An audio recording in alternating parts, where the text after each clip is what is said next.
आपके dealer second semester के सामाजिक अध्ययन विषय के पेपर को यहाँ पर सॉल्व करने वाले हैं। चलिए स्टार्ट करते हैं क्वेश्चन नंबर 1 से। और सारे के सारे विषयों के सोल्यूशन की लिंक आपको डिस्क्रिप्शन बॉक्स और कमेंट बॉक्स में मिल जाएगी। सारे विषयों का सोल्यूशन हमने करा दिया है। क्वेश्चन नंबर 1 है, हर्षचरित के रचयिता कौन थे? कितना सिंपल सा क्वेश्चन पूछा है। हर्षचरित के रचयिता कौन है? बाणभट्ट। ऑप्शन 2 जो है यहाँ पर ये सही हो जाएगा। क्वेश्चन नंबर 2 पे आते हैं, चालुक्य वंश का सबसे प्रतापी राजा कौन था? ये बहुत ही अच्छा क्वेश्चन है और एग्जाम में कई बार पूछा भी जा चुका है। तो पुलकेशिन द्वितीय कौन था? पुलकेशिन द्वितीय। इसके बाद क्वेश्चन नंबर 3 पे आते हैं, वी आकार की घाटी नदी के किस मार्ग में बनती है? दोस्तों जो वी आकार की घाटी होती है ये नदी के निचले मार्ग में बनती है। सर्वप्रथम जो नदी होती है वो निम्नवर्ती कटाव द्वारा अपनी तली को गहरा करती है, इससे तंग व सकरी वी आकृति की घाटी विकसित होती है। ठीक है, तो इस तरीके से यहाँ पर ऑप्शन 3 जो है ये सही हो जाएगा। तो राइट आंसर है ऑप्शन नंबर 2 5.5। पृथ्वी का घनत्व 5.5 यहाँ पर राइट आंसर हो जाएगा। क्वेश्चन नंबर 5 है, भृगु का निर्माण कहाँ होता है? दोस्तों राइट आंसर है ऑप्शन नंबर 2 समुद्र के किनारे भृगु का निर्माण होता है और ये समुद्र की जो लहरें होती हैं उन्हीं के द्वारा ये इसका निर्माण होता है भृगु का। इसके बाद क्वेश्चन नंबर 6 है, प्रारूप समिति के अध्यक्ष कौन थे? दोस्तों राइट आंसर है option number 1 Bhimrao Ambedkar. Question number 7 है, ज्वालामुखी उद्गार से प्राप्त द्रव पदार्थ का भूतल पर क्या नाम है? ज्वालामुखी से निकलने वाले पदार्थ को हम क्या कहते हैं? दोस्तों लावा कहते हैं। ऑप्शन नंबर 4 जो है ये सही हो जाएगा। बाकी सियाल सीमा निफे दिया हुआ ये पृथ्वी की परतें हैं, आंतरिक परतें। इसके बाद क्वेश्चन नंबर 8 पे आते हैं, सापेक्ष आर्द्रता किसमें मापी जाती है? बहुत ही आसान सा प्रश्न पूछा है दोस्तों। सापेक्ष आर्द्रता किसमें मापते हैं? दोस्तों राइट आंसर है हाइग्रोमीटर। ऑप्शन 2 जो है ये सही हो जाएगा। ठीक है, क्वेश्चन नंबर 9 है, सर्वाधिक लवणता वाला सागर कौन सा है? कैस्पियन सागर, लाल सागर, मृत सागर या भूमध्य सागर? तो राइट आंसर है ऑप्शन नंबर 3 मृत सागर में। मृत सागर में सर्वाधिक लवणता पाई जाती है, यानी कि इसमें बहुत अधिक नमक होता है।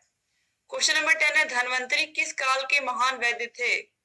दोस्तों राइट आंसर है ऑप्शन नंबर 2 गुप्त काल। चंद्रगुप्त द्वितीय के दरबार में ये महान वैद्य थे धन्वंतरी, तो याद रखिएगा ऑप्शन 2 यहाँ पर सही हो जाएगा। क्वेश्चन नंबर 11 है, अलाउद्दीन खिलजी ने कितने वर्ष शासन किया था? दोस्तों राइट आंसर हो जाएगा ऑप्शन नंबर 3 20 वर्षों तक शासन किया था उसने अपने देश में। 1296 ईस्वी से लेकर के दोस्तों 1316 ईस्वी तक उसने शासन किया था भारत में। इसके बाद क्वेश्चन नंबर 12 है, मत्त विलास प्रहसन नामक पुस्तक के लेखक कौन है? दोस्तों राइट आंसर है महेंद्र वर्मन। ऑप्शन 4 सही है। क्वेश्चन नंबर 13 है, जौहर प्रथा का प्रचलन कब था? मौर्य काल में, गुप्त काल में, महाजनपद काल में या राजपूत काल में?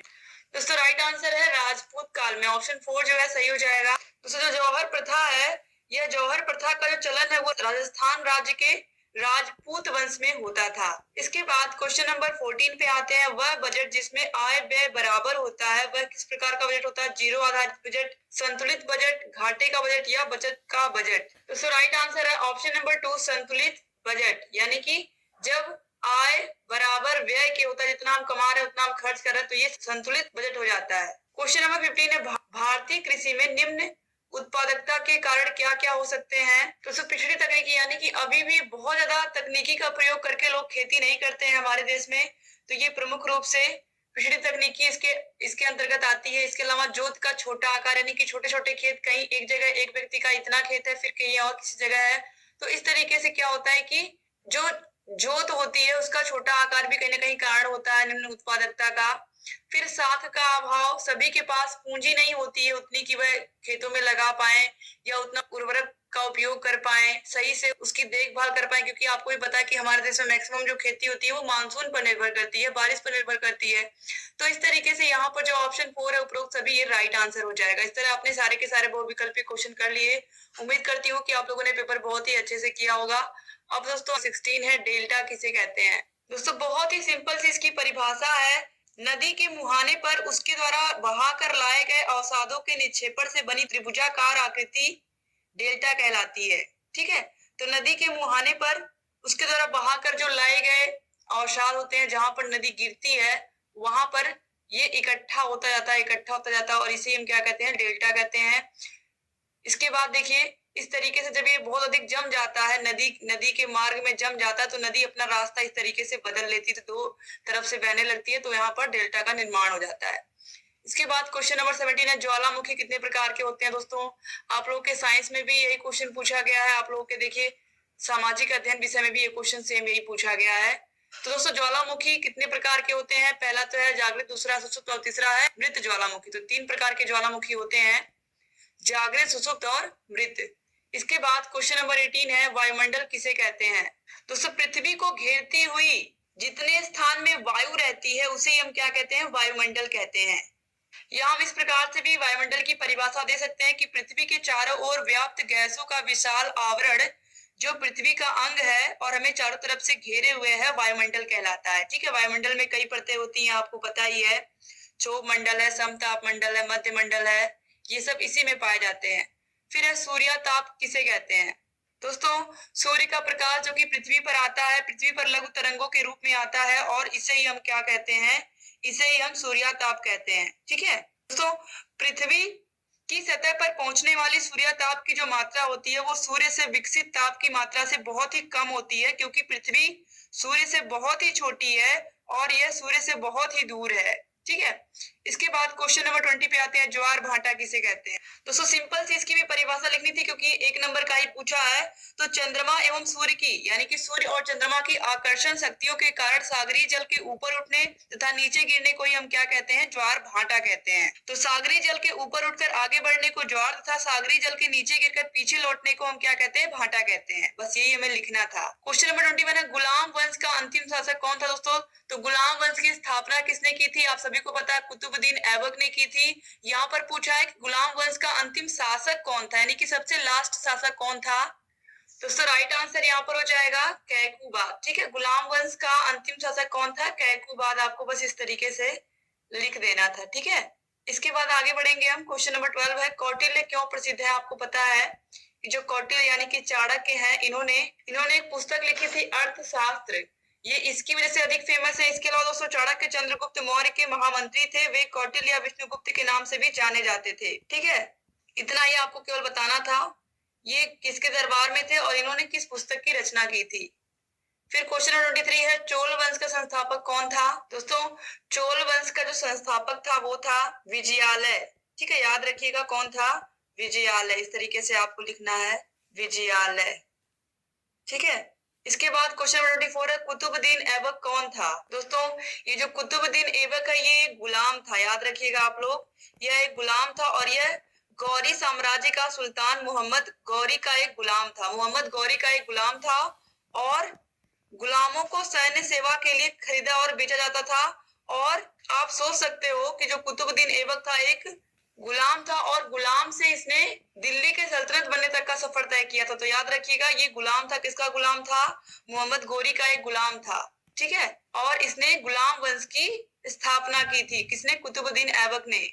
क्वेश्चन नंबर 25 है, आंतरिक शक्तियां किसे कहते हैं। दोस्तों पृथ्वी के आंतरिक भाग में उत्पन्न बल को हम आंतरिक शक्तियां कहते हैं, और ये आकस्मिक, या इस तरीके से हम कह सकते हैं कि ये आकस्मिक या पटल विरूपणी की तरह पाए जाते हैं। आकस्मिक संचलन का प्रभाव भूतल पर अचानक तीव्रता से होता है, जैसे कि ज्वालामुखी का आना या भूकंप का आना, ये सब आंतरिक, पृथ्वी की आंतरिक शक्तियों के कारण ही होता है। यानी कि ये हम कह सकते हैं कि पृथ्वी के आंतरिक भाग में उत्पन्न बल को हम क्या कहते हैं, उसकी आंतरिक शक्तियां कहते हैं। और हमें किस प्रकार से दिखाई देते हैं, भूकंप और ज्वालामुखी के रूप में ये हमें दिखाई देते हैं। क्वेश्चन नंबर 26 है, भक्ति आंदोलन की उत्पत्ति के 2 कारण बताइए। दोस्तों जो भक्ति आंदोलन है इसके शुरू होने का जो सबसे बड़ा कारण ये था कि जाति व्यवस्था का बहुत ही जटिल रूप लोगों को देखने को मिल रहा था, और भारत में जाति व्यवस्था जो है वो बहुत ही विकराल रूप में आ चुकी थी, जिसकी वजह से बहुत सारे लोगों ने भक्ति आंदोलन की शुरुआत की। और जो भक्ति आंदोलन था दोस्तों, इसमें जो मूर्ति पूजा है उसका लोगों ने विरोध किया था, और बहुत सारे संतों ने हिंदू और मुस्लिम एकता पर बल दिया था। इसी वजह से जो भक्ति आंदोलन है ये काफी आगे तक गया, और लोगों ने, जो लोग भी भक्ति आंदोलन कर रहे थे, उनका साथ देना शुरू कर दिया।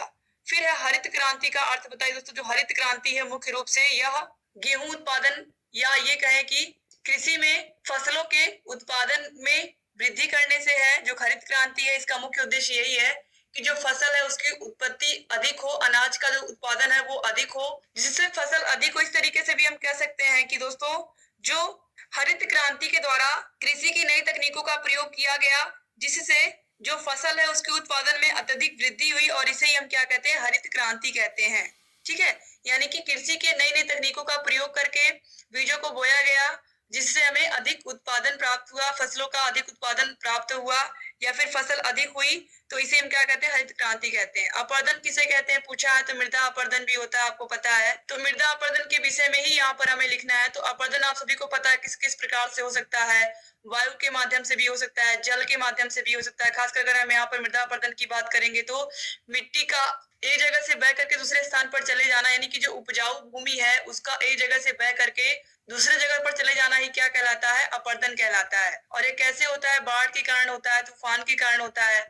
क्वेश्चन 29 है, आग्नेय शैल किसे कहते हैं। दोस्तों जो आग्नेय शैलें होती हैं, ये वे शैलें हैं जिनकी रचना धरातल के नीचे स्थित तप्त एवं तरल चट्टानी पदार्थ अर्थात मैग्मा के सतह के ऊपर आकर लावा प्रवाह के रूप में निकलकर अथवा ऊपर उठने के क्रम में सतह के नीचे या सतह के ऊपर ठंडे होकर ठोस के रूप में जम जाने से होता है। यानी कि जो ज्वालामुखी से प्राप्त लावा होता है, इसके जम जाने से ही आग्नेय शैलों का निर्माण होता है। आग्नेय मतलब आग, तो इसी से आप समझ सकते हो कि ज्वालामुखी से जो निकलता है वो क्या निकलता है, लावा निकलता है, और लावा बहुत ही गर्म होता है, जलता हुआ होता है, और उसी से आग्नेय शैलों का निर्माण होता है। क्वेश्चन नंबर 30 है, संविधान किसे कहते हैं। तो हम इस तरीके से लिख सकते हैं कि संविधान मूल सिद्धांतों का एक समुच्चय है जिससे कोई राज्य या अन्य संगठन अभिशासित होते हैं। वह किसी संस्था को प्रचालित करने के लिए बनाया हुआ होता है, यानी कि यह लिखित रूप में भी होता है। दोस्तों इसमें किसी भी देश को, किसी भी राष्ट्र को, किसी भी संस्था को चलाने की चीजें इसमें लिखी होती हैं, और इसका सभी लोग क्या करते हैं, पालन करते हैं। जैसे कि हमारे देश का संविधान 26 जनवरी 1950 से हम क्या कर रहे हैं, इसको फॉलो कर रहे हैं। इसके बाद अब यहाँ से लघु उत्तरीय क्वेश्चन स्टार्ट होते हैं। तो क्वेश्चन नंबर 31 है, मेगास्थनीज के भारत वर्णन का संक्षिप्त में परिचय दीजिए। दोस्तों मेगास्थनीज भारत में कब आया था, उसने अपनी पुस्तक लिखी थी इंडिका, आपको पता ही है। तो इसी के विषय में आपको यहाँ पर डिटेल में, दोस्तों जो मेगास्थनीज था वो एक यूनानी इतिहासकार था, और मेगास्थनीज क्या था, यूनान का एक राजदूत था जो कि चंद्रगुप्त मौर्य के दरबार में आया था, और इसने अपनी पुस्तक इंडिका में भारत के विषय में लिखा है, किस तरीके से यहाँ की सैन्य व्यवस्था थी, किस तरीके से यहाँ के लोगों का रहन सहन था, इसके विषय में उन्होंने पूरा डिटेल में लिखा है। चंद्रगुप्त मौर्य के विषय में भी लिखा है, बस यही आपको इसमें लिख देना था। इसके बाद है, राजपूत कालीन सामाजिक दशा का वर्णन कीजिए। दोस्तों जो राजपूत काल था, राजपूत काल में समाज वर्णों एवं जातियों के जटिल नियमों द्वारा शासित था, और इस समय जाति प्रथा की कठोरता बढ़ी तथा हिंदू समाज की जो ग्रहणशीलता है और सहिष्णुता है वो कम हुई थी। यानी कि इसमें एक तरीके से हम कह सकते हैं कि जातिवाद बहुत ही उच्च दशा में पहुंच चुका था। तो इस तरीके से यहाँ पर हमें लिखना है कि किस तरीके से उनकी सामाजिक दशा थी, किस तरीके से लोग समाज में रहते थे।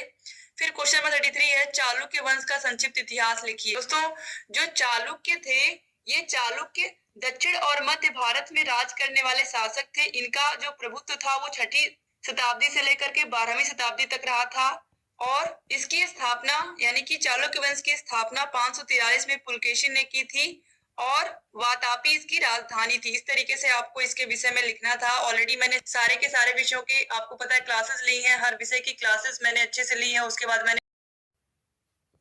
34 है, पृथ्वी की आंतरिक संरचना का वर्णन करिए। तो सियाल, सीमा और निफे 3 परतें होती हैं पृथ्वी के अंदर, और इन्हीं को हमें बना करके इस तरीके से दर्शाना था, और ये भी मैंने आप लोगों को क्लास में बताया है। इसके बाद क्वेश्चन नंबर 35 है, चंद्र ग्रहण और सूर्य ग्रहण में क्या अंतर है। तो दोस्तों सिंपल सी यहाँ पर आपको बस एक चित्र बना करके इस तरीके से प्रदर्शित कर देना था कि जब पृथ्वी सूर्य और चंद्रमा के बीच में आ जाती है तो पृथ्वी की छाया चंद्रमा पर पड़ने लगती है, और जहां जहां छाया पड़ती है वहां वहां चंद्रमा हमें नहीं दिखाई देता है। तो ये होता है चंद्र ग्रहण।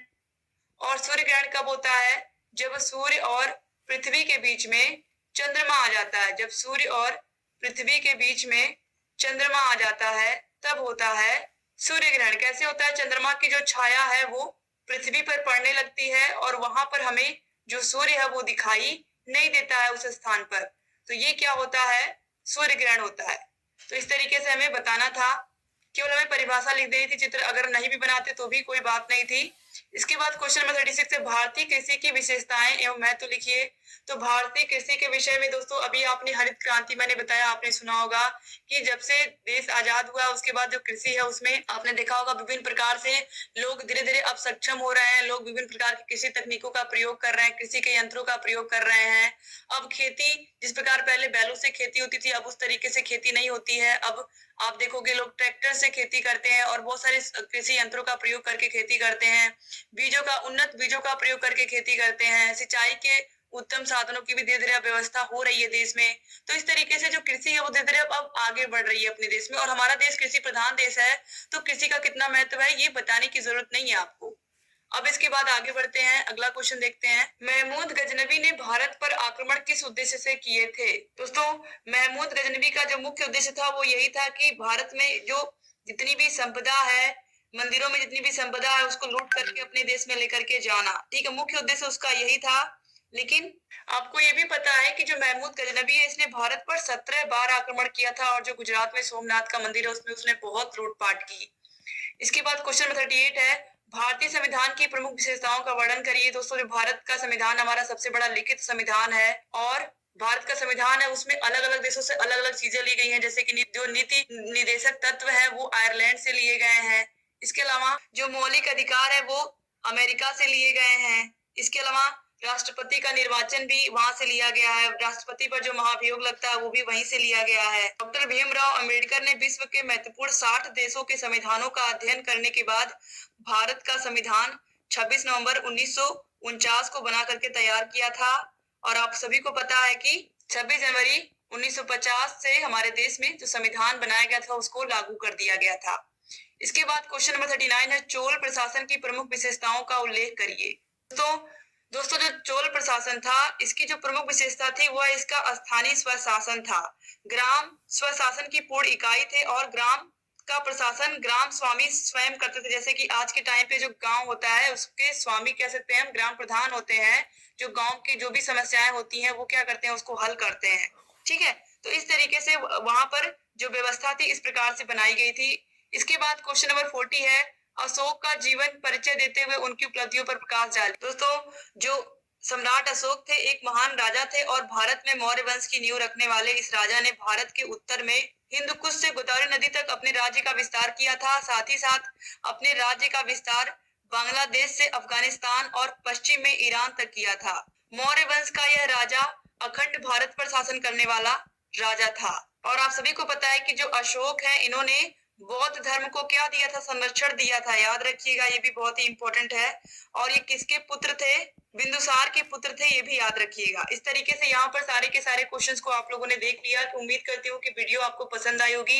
वीडियो अच्छी लगी तो प्लीज वीडियो को लाइक करिएगा, अपने कॉलेज के फ्रेंड्स को भी शेयर करिएगा, और अगर चैनल को सब्सक्राइब नहीं किया तो प्लीज सब्सक्राइब भी कर दीजिए।